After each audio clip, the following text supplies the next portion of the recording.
yeroom addunyaan ijesheem giddu galeessaafim waraanaam Iraan irraa keessee jirtuutiin Kaayiroo keessattiin balbala icciitii tokko dhagaamee jira.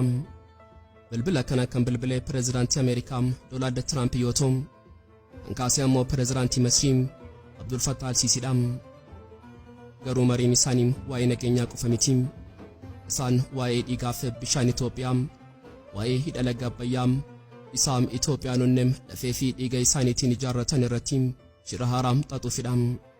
Oduun gabaasa miidiyaalee Arabaa irraa akka saaxilutti Tiraamp xalayaa jaalalaafim waadaam al-Siisiidhaaf ergee jira. Icciitiin xalayaa kanaa Itoophiyaa fi Masrii araarsuun osoo hin taane hidhaasaam al-Siisiif kennuudha.